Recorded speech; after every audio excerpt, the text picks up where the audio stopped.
Hello বন্ধুরা, Mirae superhero movie যা ভারতীয় পুরাণকে নতুন করে লিখল। গল্পের শুরু সম্রাট অশোকের কলিঙ্গ যুদ্ধের পর। অনুতাপে তিনি নিজের সমস্ত শক্তি ও জ্ঞান 9টি মহাগ্রন্থে সিল করে দেন, যা পৃথিবীতে ক্ষমতা বা ধ্বংস আনতে পারে। এই গ্রন্থগুলো গোপনভাবে রক্ষিত ছিল, কিন্তু ক্ষমতা দখলের জন্য আসে অন্ধকারের দূত, ভয়ঙ্কর ভিলেন মহাবীর লামা ওরফে ব্ল্যাক সোর্ড মান্টু মানোজ। একে একে সে 8টি গ্রন্থ দখল করে নেয় এবং প্রায় অপ্রতিরোধ্য হয়ে ওঠে। অন্যদিকে আমাদের নায়ক বেদা প্রজাপতি তেজাস হাজ্জা, একজন স্ট্রিট স্মার্ট অনাথ যুবক, তার নিয়তি সম্পর্কে কিছুই জানে না। সে আসলে নবম ও সবচেয়ে শক্তিশালী গ্রন্থ অমরাবন্ধের রক্ষকের ছেলে। এক সাধ্বী বিভা এসে বেদাকে বোঝায় যে সেই ভবিষ্যৎবাণীকৃত রক্ষক। নিজের জন্ম পরিচয় ও উদ্দেশ্য জানতে বেদা এক অ্যাডভেঞ্চারের নামে।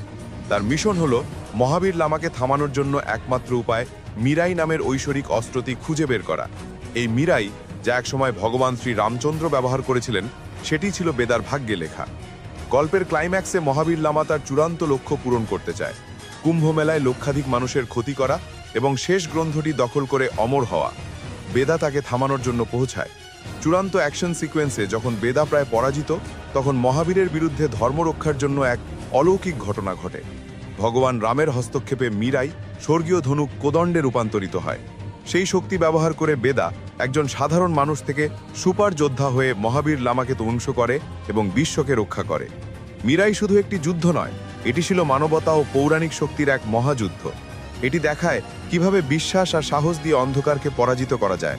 আপনি যদি এখনো না দেখে থাকেন, তবে এই এপি ফ্যান্টাসি অ্যাডভেঞ্চার মিস করবেন না। দেখা হচ্ছে পরের ভিডিওতে। টাটা।